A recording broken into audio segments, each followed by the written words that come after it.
8 de la mañana con 42 minutos, 8:42 minutos en Punto Noticias de Radio Pichincha. Y antes de saludar con nuestro siguiente invitado, rápidamente les recordamos que a quienes nos siguen a través de nuestras plataformas digitales en Facebook y en YouTube, tenemos puesta a consideración de ustedes, amigos, una encuesta que dice lo siguiente: ¿está de acuerdo con la consulta popular planteada por el Gobierno Nacional? Las opciones para responder sí, no o no lo sé. Así es que esperamos su participación. Saludamos entonces al economista Byron Villasís, exdirector del INE, que nos acompaña vía telemática. Economista, buenos días. Bienvenido, gracias por estar en Punto Noticias de Radio Pichincha. Le acompañamos a Alexis Moncayo, quien le habla, Licenia Espinel. Está en marcha la fase presencial de este censo que implementó el Instituto Nacional de Estadísticas y Censos, y ya se ha hecho también el censo en línea. ¿Usted tiene ya alguna valoración de lo que ha sido hasta el momento esta nueva fase del proceso censal? Buenos días, bienvenido. Muchísimas gracias y muy agradecido por este espacio. Sí, el censo en línea ya culminó, aunque el INE parece que está abriendo nuevamente la ventana para ciertas zonas debido al tema de inseguridad, y el censo presencial arrancó hace una semana. Hay algunas valoraciones, más que todo respecto a temas de descoordinación y desfuncionamiento de algunos equipos logísticos, sobre todo, que en ciertos casos suele ser normal del inicio de las operaciones. Sin embargo, en ciertos casos también se puede identificar que son fallas de coordinación. Sin embargo, lo que sí llama la atención es que hay cada vez más quejas o interposiciones jurídicas en contra del procedimiento, sobre todo por haber incluido el tema de la cédula de identidad y por el tema de haber omitido una comisión en la que los indígenas y afroecuatorianos tenían un espacio para poder hacer campaña. Hay muchas más quejas administrativas, pero en general es lo que estamos por el momento viviendo después de la primera semana del operativo presencial. ¿Cómo está, economista? Buenos días, qué gusto saludarle. Desde las primeras veces que conversamos con usted con respecto de el censo, siempre fue crítico de, por ejemplo, aspectos que se iban sumando a este proceso que no se habían repetido en anteriores. Creo que el más simbólico es la entrega de la cédula de identidad, ¿no? Por la cantidad de información que este documento tiene y que le estaríamos entregando al personal del INEC. Usted ha seguido recibiendo denuncias. ¿Qué ha escuchado de la gente? Porque la recomendación era que se censen. De hecho, creo que el mismo director del INEC ha dicho, ya no importa que no den la cédula, pero que cumplan con el censo. ¿Cómo está funcionando aquello? Gracias, Alexis. Sí, hay un tema importante que mencionar. Desde el inicio, el INE quería obligar a los funcionarios Ujú, públicos y también a los ciudadanos a entregar la cédula. Eso desde un inicio, y como tú bien ujú, lo recuerdas, mencionamos que siempre fue inconstitucional y que fue ilegal. ujú. Después fueron suavizando el discurso, tratando de moldar las cosas y de decir que no, no, no, nunca obligamos, ahora decimos que es opcional. Sin embargo, es muy tarde y ya se interpusieron acciones de protección y medidas cautelares para que ellos no procedan con este acto ilegal e inconstitucional. Estas acciones de protección, estas medidas cautelares, lo que buscan es que no se utilice esa información y sobre todo que se elimine la pregunta del censo. Recordemos que el censo se está levantando con tablets y que el censo se hace en línea. Entonces, no es como los censos de antes que se imprimía en un papel y para poder eliminar una pregunta tenía que volver a imprimir todos los cuestionarios. Ahora el INEC tiene la facilidad, y eso de hecho es una cosa positiva, de eliminar esa pregunta por completo. ¿Por qué organizaciones sociales como la CONAIE o más de 15 ONGs están pidiendo que se elimine esa pregunta? Es porque el momento que uno llega a llenar esa encuesta con un adulto mayor o con una persona del sector rural Ujú. o cualquier persona que sea vulnerable en aspectos de documentación, por ejemplo, migrantes indocumentados, va a sentir la presión de llenar esa información. Por más que le digan que es opcional, por más que le digan que no necesariamente tiene que entregar, las personas que están en condiciones de vulnerabilidad van a tener que entregar esa información. Por lo tanto, lo más sano y lo más constitucional es evitar que se incluya esa pregunta y eliminarla del cuestionario. Hay otros problemas en temas de autoidentificación, problemas de coordinación. Hay chicos que han salido a trabajar sin uniformes, chicos que no tienen movilización, hay Ujú. chicos que les han robado, ya hay más de 20 tablets robadas a nivel nacional. Y tenemos que empezar por lo más delicado, que es lo que le va a afectar a toda la población, que es el tema de la inclusión de la cédula de identidad. Economista Villasís, ¿qué temas uno debe responder en el censo presencial y qué temas no? Y le pregunto esto porque se me ocurre, no sé, Yo supongo que todos los que van a participar en el proceso están debidamente entrenados, pero ¿qué pasa si uno de los censistas le pregunta qué ideología política tiene, qué religión tiene, que si tiene cuentas bancarias, si tiene propiedades, o que dónde trabaja, o que cuánto gana, cosas así? Eso uno debe o no debe responder. No, y esa es una excelente pregunta y le cuento por qué. Porque los procesos de capacitación a los censistas son muy complejos. Normalmente se hacían a nivel de cascada. Primero capacitabas a los capacitadores capacitaban a supervisores y solo ahí se capacitaba a los encuestadores. Ahora el proceso se ha hecho tan al apuro, perdón, que hay muchos censistas que ni siquiera han recibido una capacitación formal. La única capacitación que han recibido, y esto porque yo lo he visto con testimonio personal, que a mí me han dado más de 20 personas de una muestra que hicimos, la única capacitación que ellos han recibido es leer un PDF en un correo electrónico. Y hay preguntas tan delicadas como el número de niños que se ha perdido en cada mujer del hogar mayor de edad, o preguntas muy delicadas como la identidad de género. Entonces, ese cuestionario tiene cosas tan sensibles, tan personales, tan íntimas, que se necesita un proceso de capacitación calmado que no existió. Ahora, ¿qué responder y qué no responder? Es importantísima esa pregunta porque el ecuatoriano tiene que saber, los ciudadanos tienen que saber que nadie te puede obligar a entregar ningún tipo de información.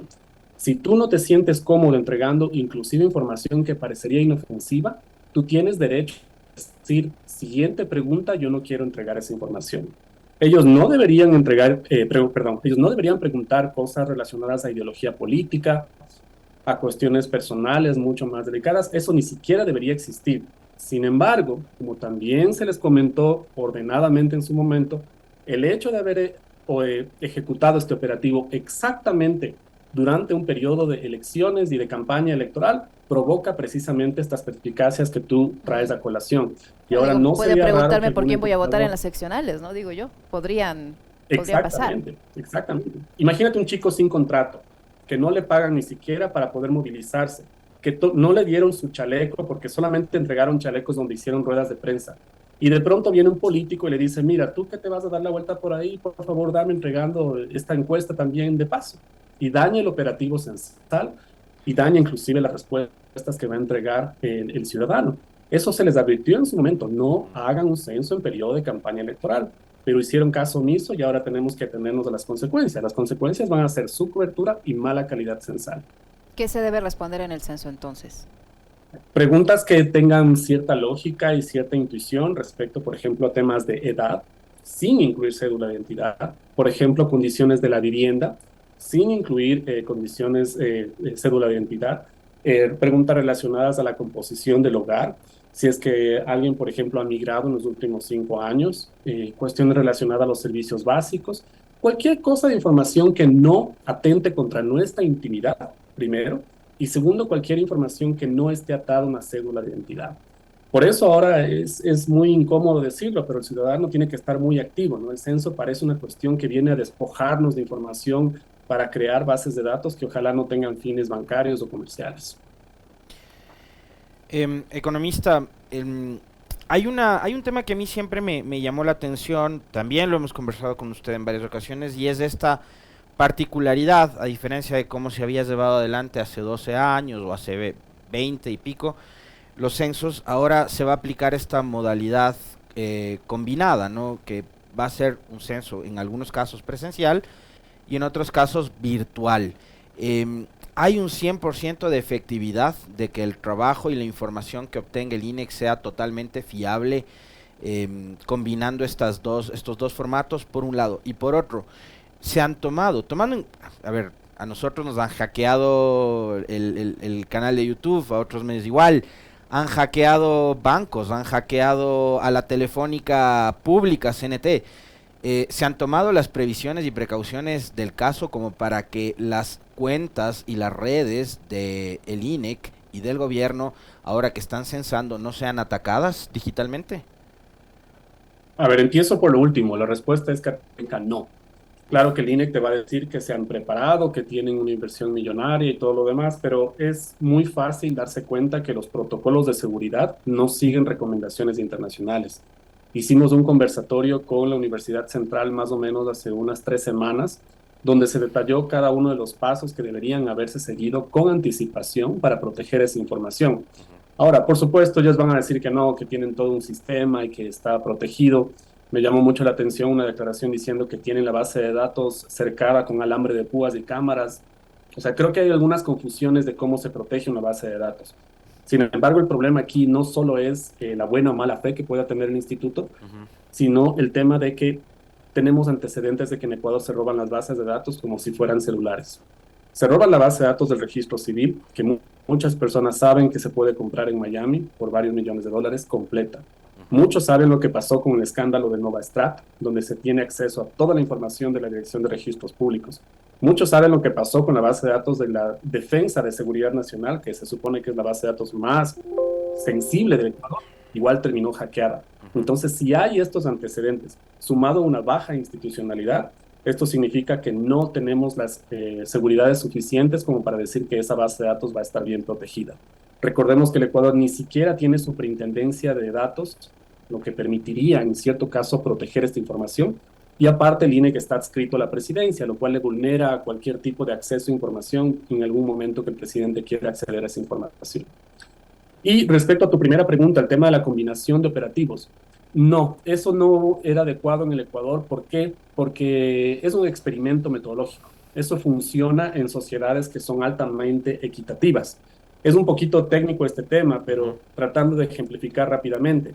Operativos que combinan campo presencial con campo digital funcionan cuando las diferencias entre aquellos que tienen Internet y aquellos que no tienen Internet no son significativas. En Ecuador sucede lo contrario. Ujú. Aquellas personas que no tienen acceso a Internet son muy distintas a aquellas personas que tienen acceso a Internet. Por lo tanto, al final del día, la calidad de respuestas y hasta la forma de responder es muy distinta. ¿Qué va a pasar cuando tengamos una base de datos unida? Va a pasar que tenemos una ensalada y algunos datos van a tener cierta dirección, otros datos otra dirección. Ese es un experimento que no se debió jugar con un censo, tal vez con una encuesta o algún registro particular, Ujú. pero con un censo no. Las consecuencias se van a ver en un año y ojalá nos acordemos de esto para conversar lo que va a pasar.